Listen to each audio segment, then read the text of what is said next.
Movie के start होते ही एक मॉडल किम्बरली को दिखाया जाता है जो रियलिटी शो शूट करने के लिए वेस्ट वर्जीनिया के जंगलों में जा रही थी। उस वक्त वो अपने मैनेजर से कॉल पे बात कर रही होती है जो उसे लोकेशन बता रहा था। उसके सामने दो रास्ते आ जाते हैं। उसका मैनेजर उसे पेपर फैक्ट्री वाले रास्ते को चूज करने का कहता है और वो उसी तरफ अपनी कार लेकर चल पड़ती है। उस रास्ते पर आते ही उसकी कॉल कट जाती है। वो मोबाइल देखती है तो वहाँ पर नो सिग्नल होता है। मोबाइल देखते हुए अचानक से उसकी गाड़ी के सामने एक आदमी आकर बुरी तरह टकरा जाता है। वो बहुत घबरा जाती है और गाड़ी से उतरकर उसे देखने जाती है और साथ साथ ये प्रे कर रही होती है कि वो मरा ना हो। वो देखती है कि वो मरा नहीं है, उसमें अभी भी कुछ सांसें बाकी थी और वो उसकी हेल्प करना चाहती थी। लेकिन जैसे ही वो उसके पास आती है वो अचानक से उसे झपट कर पकड़ लेता है। वो उसके नीचे वाले होंठ पर बुरी तरह काट कर उसे अलग ही कर लेता है और उसके होंठ को कच्चा चबा जाता है। किम्बरली दर्द से तड़प रही होती है और वो वहाँ से भागने की कोशिश करती है, लेकिन सामने से एक और म्यूटेंट आकर उसके सामने खड़ा हो जाता है जो उसे पकड़ लेता है और वो म्यूटेंट थ्री फिंगर था। वो किम्बरली को बिल्कुल सीधा खड़ा करके एक कुल्हाड़ी से उसकी दो टुकड़े कर देता है। वो दोनों उसकी बॉडी का एक एक पार्ट पकड़ के वहाँ से चले जाते हैं और ये सीन काफी डिस्टर्बिंग है। इसके बाद हमें रिटायर्ड कर्नल जिसका नाम डेल मर्फी होता है उसे दिखाया जाता है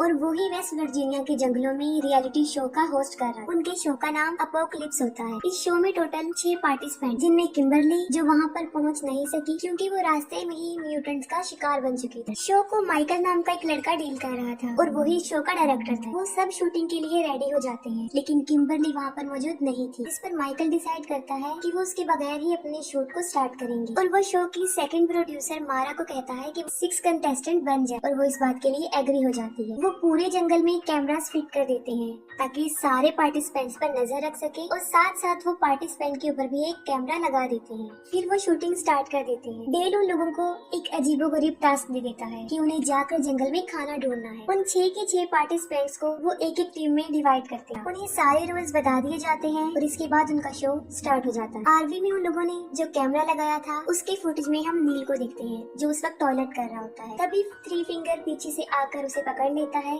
और उसका गला काट के उसे मार देता है। इसके बाद हम देखते हैं डेल को जो जंगल में खड़ा उस गेम को सेटअप कर रहा होता है और जब वो वापस आता है कि किसी ने उसके एटीवी को तीर मारकर उसके टायर को पंचर कर दिया है। इसके बाद उस पर भी कोई तीरों से वार करना शुरू कर देता है लेकिन वो खुद को बचाकर दरख्त के पीछे छुप जाता है। लेकिन सामने से थ्री फिंगर उस पे कुल्हाड़ी फेंकता है। वो कुल्हाड़ी से बच जाता है और अपना चाकू निकालता है और थ्री फिंगर की तरफ फेंकता है जो सीधा जाकर उसके सीने में लगता है।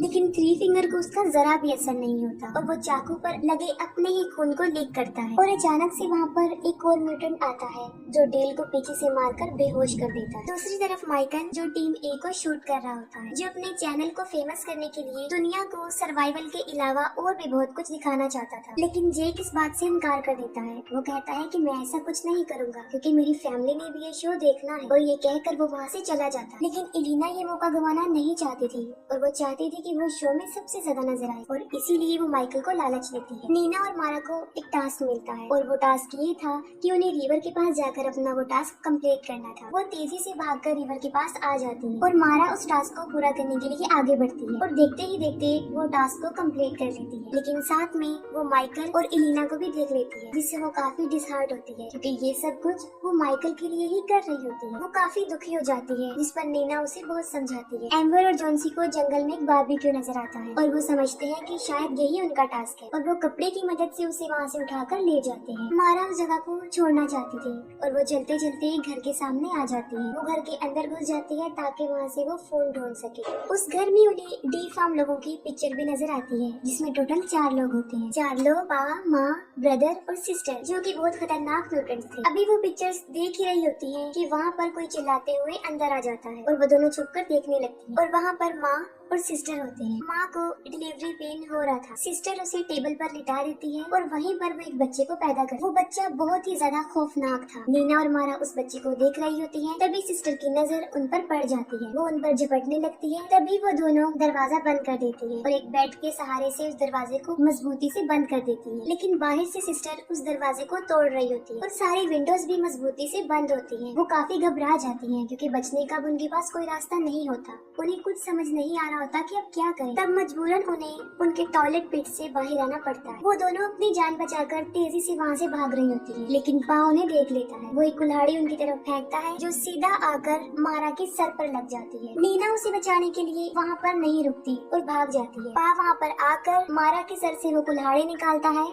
और नीना के पीछे चला जाता है। नीना वहाँ पर छुपी होती है और वो अपनी जान बचाने की बहुत कोशिश करती है। दूसरी तरफ माँ ट्रक लेकर पा को वहाँ से लेने आती है और ट्रक के उस ऊपर उसने मारा को भी बांधा होता है। वो उसकी उंगली को चबाकर दूर फेंक देती है और वो उंगली सीधा जाकर नीना के पास गिर जाती है। नीना बड़ी मुश्किल से अपने मुंह पर हाथ रख के अपना मुंह बंद करने की कोशिश करती है और जब वो लोग वहाँ से चले जाते हैं तब नीना भी वहाँ से भाग जाती है। माइकल वहाँ से निकलकर हार्वी की तरफ चला जाता है और पीछे से नीना अकेली रह जाती है। ब्रदर छुपकर काफी देर से एलिना को देखता होता है। इतनी देर में सिस्टर भी वहाँ पर पहुँच जाती है और वो उसे देखकर जेलस होती है और ब्रदर को पीटना शुरू कर देती है। एलिना वहाँ से भाग रही होती है कि सिस्टर एक चाकू लेकर उसके पीछे पड़ जाती है। वो उसकी कमर में बहुत ज्यादा चाकू मारती है और उसे इतना जख्मी कर देती है कि उसकी स्पाइन तक नजर आने लगती है और वो मौके पर ही मर जाती है। डेल को जब होश आता है तो वो देखता है किसी ने उसे उल्टा लटकाया हुआ। थ्री फिंगर उसके सामने खड़ा होता है जो नील को काट कर डिनर की तैयारी कर रहा होता है। तभी पा और माँ वहाँ पर ट्रक लेकर पहुँच जाती है और वो मारा की डेड बॉडी को वहाँ पर रखकर चले जाते। थ्री फिंगर डेल को मारने ही वाला होता है जिस पर डेल उसे जख्मी करके खुद को आजाद कर लेता है। डेल एक बहादुर सोल्जर होता है और वो बड़ी हिम्मत से थ्री फिंगर का मुकाबला करता है और लास्ट में वो थ्री फिंगर से गन छीन कर उसे ही गोली से उड़ा देता है। फिर माइकल हार्वी में आता है और वो सारे कैमरास को चेक कर रहा होता है तो अचानक से हार्वी खुद ब खुद चल पड़ती है। माइकल सोचता है कि शायद नील उसे चला रहा है लेकिन उसे पा और माँ चला रहे होते हैं और वो माइकल को पकड़ लेते हैं और पा उसे मार मार के जख्मी कर देता है। दूसरी तरफ जेक, एम्बर और जॉन्सी जो बड़े मजे से बारबेक्यू एंजॉय कर रहे होते हैं। नीना बहुत घबराई होती है और हाँफते हुए वो उन लोगों के पास पहुंच जाती है। वो सब कुछ उन लोगों को बता देती है और कहती है कि हमें यहाँ पर अब एक मिनट भी नहीं रुकना चाहिए, हमें यहाँ से चले जाना चाहिए। जॉन्सी समझता है कि शायद ये भी शो में एक एक्टिंग का एक पार्ट है और वो एक्टिंग ही कर रही है। तब अचानक एम्बर की नजर उस बारबेक्यू पर पड़ती है जो वो खा रहे होते हैं। वो देखते हैं कि उसके ऊपर किम्बरली का टैटू बना हुआ है और वो समझ जाते हैं कि वो किम्बरली की टांग खा रहे होते हैं। ये देखकर वो वहाँ पर बिल्कुल भी नहीं स्टे करते और वहाँ से भाग जाते हैं। वो आरवी की तरफ आते हैं लेकिन वहाँ पर उन्हें कुछ भी नजर नहीं आता। तब वो डिसाइड करते हैं कि हमें अपनी जान बचाने के लिए पेपर मिल की तरफ भागना होगा। डेल को भी वो घर मिल जाता है और उस घर में उसे मेनार्ड मिलता है। मेनार्ड मूवी के फर्स्ट पार्ट में गैस स्टेशन का मालिक होता है। डेल वहाँ अपने जख्मों पर टांके लगा रहा होता है और मेनार्ड उन्हें इन म्यूटेंट्स के बारे में बताता है। वो उसे बताता है कि ये म्यूटेंट्स इनब्रीडिंग और पेपर मिल से निकलने वाले केमिकल वेस्ट की पैदावार है। और जैसे ही उसे पता चलता है कि डेल ने थ्री फिंगर को मार दिया है वो उस पर अटैक कर देता है और साथ में वो कहता है कि थ्री फिंगर मेरा बेटा था। डेल वहाँ पे एक पड़ा हुआ एक डायनामिट उठाता है और उसे मेनार्ड के पीछे लगा देता है जिससे एक बहुत बड़ा ब्लास्ट होता है और मेनार्ड के टुकड़े टुकड़े हो जाते। इसके बाद डेल उन म्यूटेंट से लड़ने की तैयारी करता है और सारे इंस्ट्रूमेंट इकट्ठे कर लेता है। वो चारों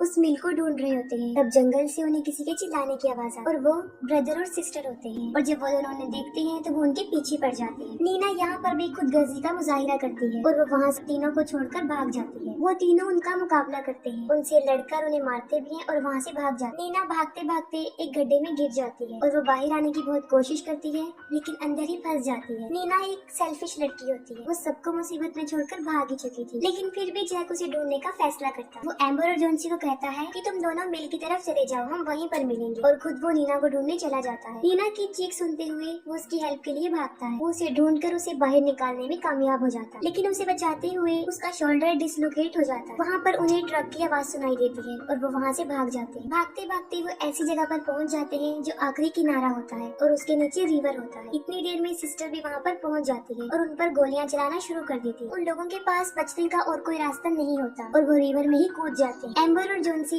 भाग रहे होते हैं और जॉन्सी एक ट्रैप में फंस जाता है। एम्बर उसे बचा रही होती है और वो खुद भी इस ट्रैप में फंस जाती है और इतनी देर में पा और ब्रदर भी वहाँ पर पहुँच जाते हैं। पा उन लोगों के ऊपर अभी निशाना बना ही रहा होता है तो वो ब्रदर को मौका देता है। ब्रदर एक ही तीर से उन पर वार करके उन्हें मार देता है। नीना और जैक बड़ी मुश्किल से मिल की तरफ पहुँच जाते हैं और वहाँ पर एक अलमारी में उन्हें एक स्केलेटन मिलता है जो एक छोटी बच्ची का होता है। नीना उसे देखकर बहुत डर जाती है और वो सोचती है कि शायद ये बच्ची भी इन म्यूटेंट से बचकर यहाँ पर छुपी थी और इन इंतजार करते करते वो वहीं पर ही मर गई। डर की वजह से नीना वहाँ से भागने लगती है, लेकिन जेक उसे पकड़ लेता है और कहता है कि जॉन्सी और एम्बर यहाँ पर आने वाले हैं, हमें उनका वेट करना चाहिए। वहाँ वो देखती है कि विक्टिम्स की बहुत ज्यादा गाड़ियाँ खड़ी हुई थी, जो तादाद में बहुत ही ज्यादा थी, और वहाँ पर उनकी आरवी भी खड़ी, जिसमें माइकल की मुसलसल चिल्लाने की आवाजें आ रही। वो दोनों उसे बचाने के लिए आगे बढ़ते हैं। जब जेक अंदर जाता है तब वो देखता है कि माइकल लाइव आ रहा है और माँ उसे बड़ी बेरहमी से मार देती है, जिस पर जेक समझ जाता है कि ये उनके लिए बिछाया गया एक ट्रैप है। लेकिन अब वक्त गुजर चुका था और वो दोनों उन दोनों को भी पकड़ लेते हैं। नीना जब होश में आती है तब वो देखती है कि किसी ने उसे डाइनिंग टेबल के सामने बांधा हुआ है और जेक को भी सामने लटकाया हुआ है। तब उस फैमिली का डिनर का टाइम होता है और डिनर करने से पहले वो सब प्रे करते हैं। ब्रदर जबरदस्ती नीना के मुंह में खाना डालता है और यहाँ पर हमें पता चलता है कि वो फैक्ट्री ही असल में उनका घर था। माँ एक ग्राइंडर में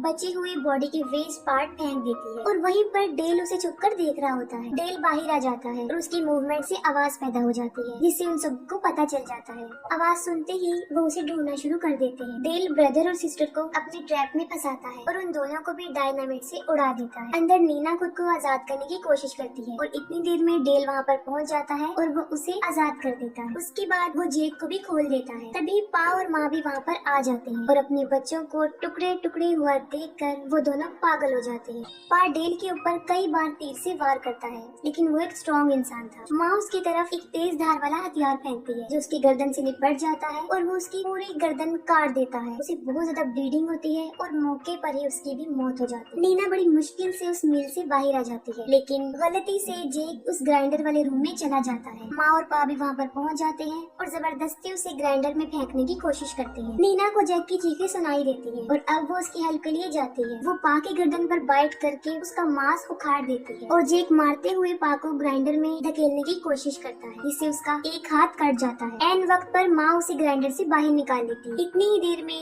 नीना एक लीवर खींच देती है, जिससे लकड़ी का लॉक वहाँ से मूव करता हुआ उन लोगों से टकरा जाता है और सीधा उन्हें ग्राइंडर में फेंक देता है, जिससे उनका कीमा कीमा बन जाता है। नीना और जेक एक कार में बैठकर वहाँ से चले जाते हैं। ये लास्ट सीन में हमें दिखाया जाता है कि थ्री फिंगर अभी मरा नहीं होता, वो भी जिंदा होता है, जो कि डीफार्म बच्चे को फीड कर रहा होता है और वो भी मारा की फिंगर से। और इसके साथ ये मूवी एंड हो जाती है।